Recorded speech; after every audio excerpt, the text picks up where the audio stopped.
Ladies and gentlemen, Bakugo is back. Woo! Yeah, baby! That's what I've been waiting for! And due to the connection between him and the second user, he now has one for all.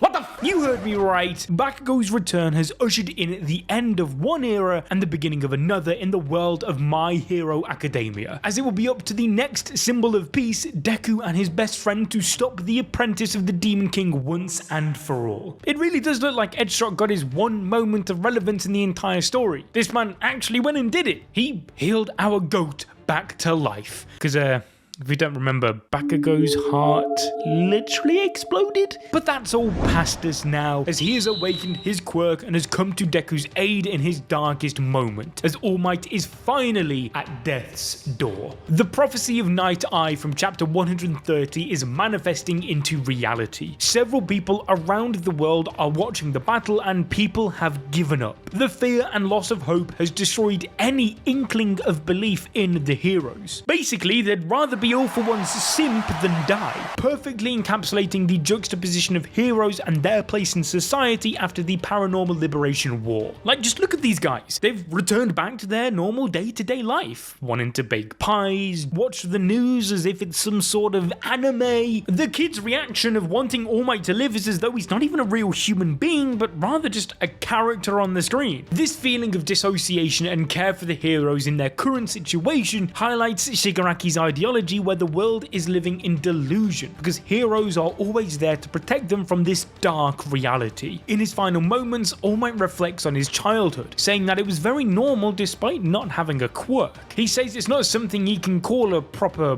origin, but he always looks back on it and realizes that the path he chose was very important. I mean, no sh**.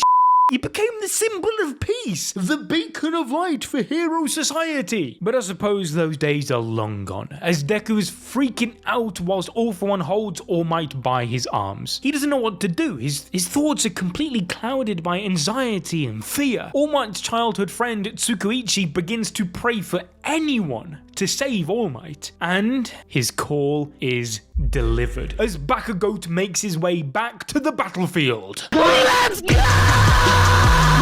Alright, let's be honest, alright? We all knew this was happening. There was no way Horikoshi was gonna end the series without Bakugo and Deku getting one last tag team in, then going off into the sunset and kiss, probably, according to Twitter. Get out! My eyes are bleached! Get that away from me! Now this is a full circle moment, as Bakugo, although he's covered in blood and is in a pretty bad state, is still holding on to the All Might card. Those with the notification bell on would know that this relates to the last time we saw Bakugo, which was on his deathbed. He communicated with All Might symbolically through this card, seeing All Might's one for all vestige. Due to the internal conflict Bakugo was struggling with, blaming himself for All Might's retirement, he missed the chance to ask him the one thing he wanted since he was a little boy, which was for All Might to sign this very card. This moment signified Bakugo's childhood innocence and his pure desire to be a hero like All Might, showing that deep down he and Deku aren't that different. However, his upbringing led him to believe that he was the strongest, the pinnacle of strength. But as we all know, this entire worldview was flipped on its head when Deku saved Bakugo from the sludge villain. Deku's act of bravery and heroism angered Bakugo, triggering his inferiority complex, as he knew that he was gifted but deep down lacked the ideals that All Might possessed, the person who defined his entire dream. When Bakugo joined UA, he got a reality check, realizing that he was not on top and was just like everyone else. After he learned that Deku got a quirk and saw how quickly he was progressing, hate manifested within him, as he thought Deku was always inferior to him and literally told him to kill himself in chapter 1. Now, as we know, over the course of the series, the two would reconcile, but Bakugo's arc would take a complete change after the battle between All Might and All For One in season 3. Due to All Might showing up to Kamino to rescue Bakugo in the first place, Kacchan blamed himself for All Might's retirement, which makes him have an emotional outburst. Bakugo couldn't accept that he took down his idol, and after learning that Deku was All Might's successor, he didn't want to be the reason for his downfall too. In chapter 362, he even states that he's behind Deku, meaning he's learned to let let go of his inferiority complex, now accepting that there's more to being a hero than just being strong. Bakugo embracing his weaknesses helped him to consider the connections in his life, which allowed him to go absolutely plus ultra during his fight with Shiggy possessed by All For One. Bakugo knew that he was sacrificing himself, but was content, as he was dying, finally understanding what it meant to be a true hero. But we all know that this wasn't his real end, as he's ready to get payback against All For One, not only for killing him, but for being the one who ended his idol. But now, accepting of the truth, Bakugo joins Deku, and just like in the Heroes Rising movie, the two hold hands and start spinning in the air. The second user warns Deku not to use gear shift again, as it will exhaust him even more than it already has. But despite his warnings, Deku uses it anyway, increasing Bakugo's speed so that he can save All Might as his vestige keeps fading away. With Bakugo sent flying towards him, Shigaraki keeps his bitch-ass smile on the whole time, saying that he won't make it. He ruthlessly points out that All Might's death is imminent, as we see his vestige finally taking on a human form similar to the other past users. Circling back to his ideology, Shigaraki declares that the death of All Might will set in and wake the masses from the matrix that they were living in. However, Shigaraki failed to realize that even without All Might, there will always be another hero to become the new beacon of hope, as we see with Bakugo and Deku. This is why Bakugo saving All Might was always going to happen, as it encapsulates his resolution to his turmoil. This has also been alluded to for about a year now, as at Jump Festa 2022, Horikoshi said that Bakugo will have his biggest moment yet, which will make fans and haters of the character go wild. And so in hindsight, he was probably referencing this moment. Beyond Bakugo's character arc, there is something very important that we have to talk about here, and that is Kacchan's eyes, as they are fully awakened. They also look surprisingly similar to Deku's eyes when he's in 100% full cowling mode. This is because Bakugo is still in his quirk awakened state. Remember, Bakugo had gained a power rivaling One For All, as he was able to outspeed Shigaraki using his quirk. This is Shigaraki, the guy who was stated to be on equal footing to Prime All Might. His new power is an evolution of explosion, which creates tiny little spheres of sweat around his entire body. This power is further demonstrated in chapter 404, and you'll see that it's very similar to, you guessed it, Deku's full cowling. Seriously, at this point, if I was All For One, I'd just give up. Like, imagine everything is finally going your way. The one guy you didn't want to show back up then comes back from the dead and makes his way to the battlefield to stop you. I am having a very bad day! Very significant reason as to why Bakugo is so in tune with Izuku here, and that is the link between the two. It's a connection between them that far exceeds just their powers, as it relates back to One For All. This is because Bakugo is in fact the second user of One For All. Nah, I'm just messing with you. But Bakugo and the second user are definitely connected, with Bakugo being his descendant. First of all, during their fight, Shigaraki All For One even states that he was scared of Bakugo as he reminded him of the second user. Both Bakugo and the second have many similarities, but the most significant one is their personality. Remember, this war has been occurring for over 150 years. The second user was the leader of the resistance against him and helped create the term vigilante, which eventually created the Hero Society. The second user planned to kill Yuichi due to his connection to the Demon King, but had a change of heart and chose to rescue him from imprisonment instead.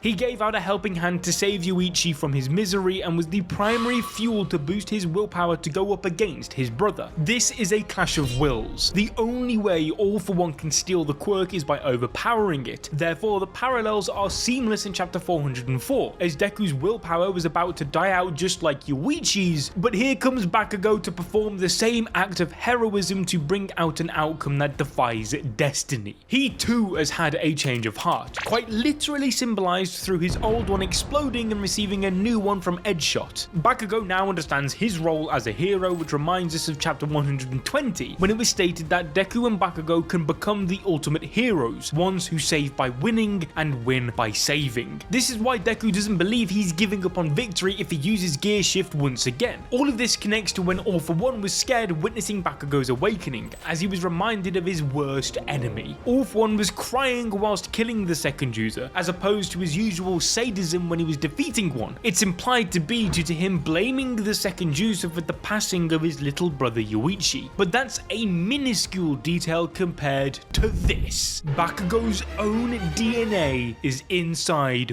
One For All. I'm confused right now, G. It's been established that One For All, it's not your average quirk. As we learn that since One For All and All For One are connected, it retains the DNA and quirk factors of all the people who held the power, creating the vestige world. In other words, the powers of each of the previous users have merged with the core of One For All, and the vestiges are made up of their DNA, referring to the collective physical and genetical traits that compose a person's quirk. Most people forget that Bakugo temporarily became the 10th user of One For All in the Heroes Rising movie, which has been confirmed to be canon, as Shigaraki mentioned the movie's main villain 9 in the anime, and we've also seen a ton of movie characters in the final arc, which makes every movie 100% canon to the official story. This is important because that means Bakugo's quirk factor and genetics are now inside of the collective of One For All's vestige world. That would then explain how Bakugo was able to see All Might's vestige in chapter 362. This is leading many people to believe that Bakugo may obtain One For All in this final fight. This is also supported by Horikoshi's own words, as not only did he confirm that the Heroes Rising movie was canon, but was also his plan for the original ending of the story. So basically just replace 9 with Shigaraki and bam, you have the original ending of My Hero Academia right there. Using this information, it's very possible that Horikoshi may just be taking notes from his initial ending and give Bakugo the ultimate quirk once again. Cap. Okay. Bakugo becoming the next permanent user of One For All will obviously not happen. Why? Well, the quirk singularity theory. As we know, quirks have become increasingly stronger over generations, including One For All. Remember, Deku is the first user to unlock a version of One For All so strong it allows him to utilize all the previous users' quirks, something not even Prime All Might could do. And like we said before, if Deku wasn't quirkless, he probably wouldn't have been able to handle the quirk's sheer power. So what would that do to someone like Bakugo, who arguably already has one of the best quirks in the series? Well, it's quite simple actually. Death. Bakugo's explosion quirk would not only get stockpiled and enhanced, but he would also inherit all 7 quirks inside One For All. In chapter 304, the vestiges compare this to a glass of water. Think of Deku like a glass that's barely overflowing. He's almost at the threshold point where the glass would spill, and this is with him being quirkless. Currently, less than 20% of Deku's generation are quirkless, and thanks to the singularity, this number will only continue to shrink down until it hits 0. And considering this is likely to be very, very soon, Deku will be the last permanent user of One For All. If any other person with a quirk was to obtain this stockpiling power, their glass would overflow and break. So in Bakugo's case, One For All would be way too much power for him to handle and would most likely result in his death. I mean, there is a reason the quirk was given back to Deku in the movie, for crying out loud. Because Bakugo would die in like 10 minutes. Like, imagine being Deku, right? Believing your childhood friend is dead. And then after learning that he's been given a second chance at life, you give him the one thing that would just kill him automatically.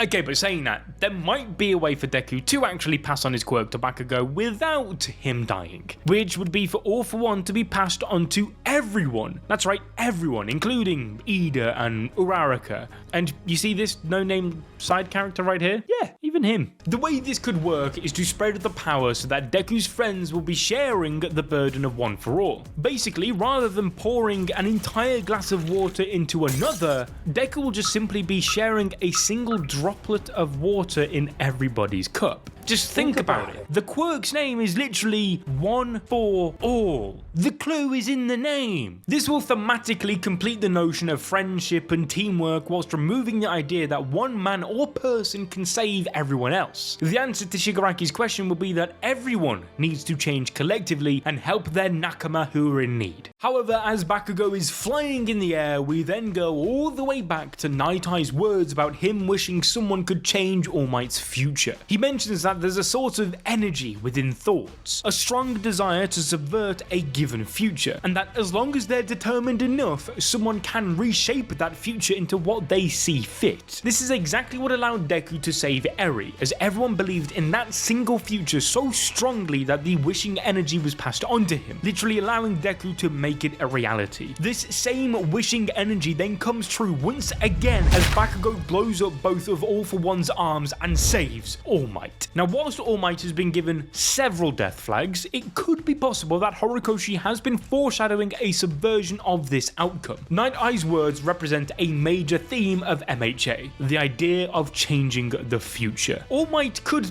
still die, but Bakugo has 100% changed the vision that Night-Eye saw, just like Deku, as All Might's vestige goes back to looking like the fiery spirit it once was. This is exactly why both Deku and Bakugo are the new symbols of peace for a new era, as both have the willpower to literally change the future. They are the will of the people. Now, if you enjoyed this video, you'll probably like this one on your screen as well. In fact, if you do, go ahead and give it a like.